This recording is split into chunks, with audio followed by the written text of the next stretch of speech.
how are you? I'm fine, and you? So good to see you. Yeah, good to see you too. Busy?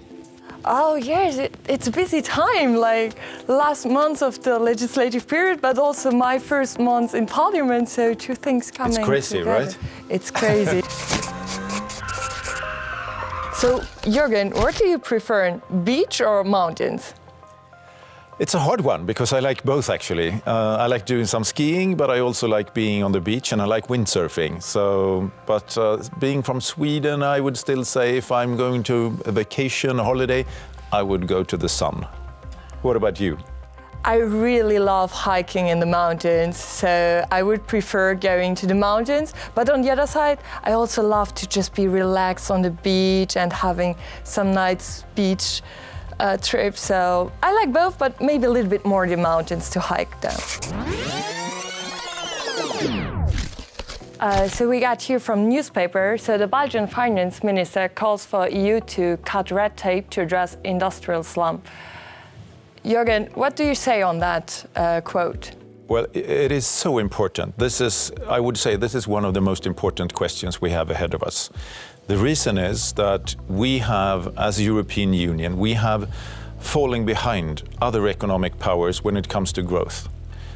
China is outcompeting us, India is, Brazil is, even the US is outcompeting us. So we are doing something wrong here. We have to change that. But maybe just like coming back on the topics we had in this legislative period, we had this time a free trade agreement we voted on New Zealand with a big majority on that, the biggest majority ever in European Parliament, which was amazing. That was excellent. I think that we need to have more free trade agreements. And I mean, you and I, we know that free trade agreements, they reduce tariffs, they facilitate for businesses so that they can trade over borders, meaning that the European businesses can more easily export to other markets, but we can also import from other markets. This trade is so important for us.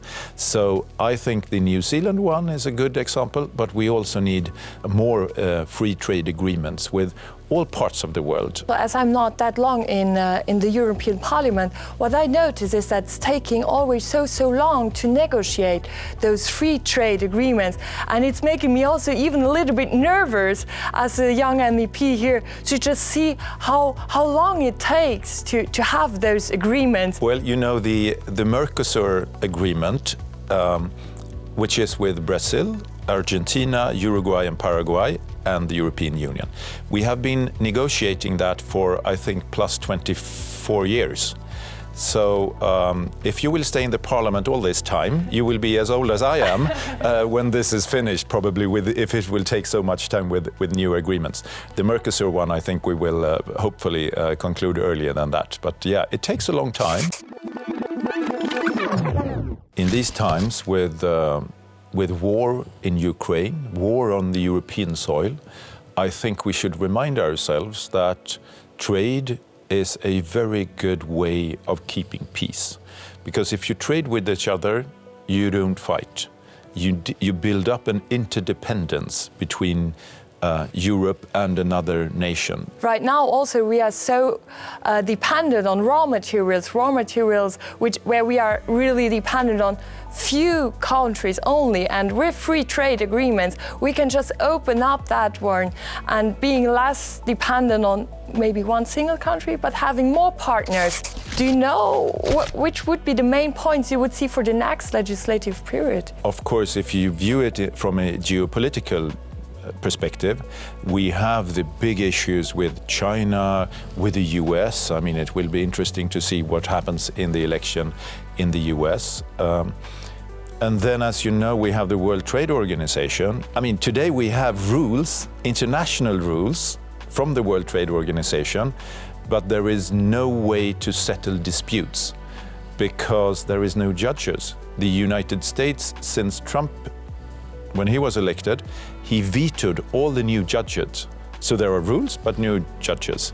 And of course, we have to solve this situation. I think what will also be important in next years is again the burden, the administrative burden, those for SMEs too, because I think it's also important for us as European Union, not only like looking in trade outside of European Union, but also really looking inside and seeing, okay, what we can do on our single market to not be less competitive. And we need an ambitious goal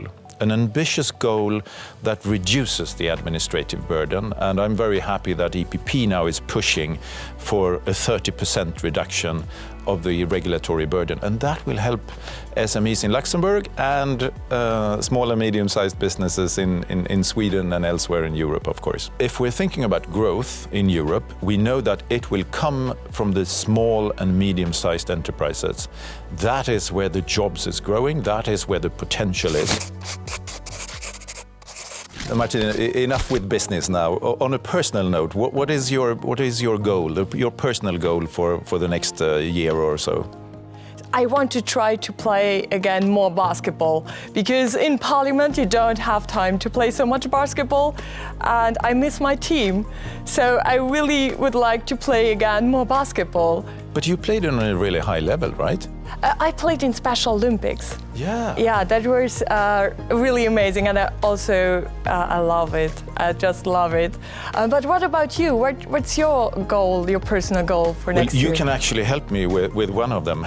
Oh, how can I help you? I need to speak French. Oh.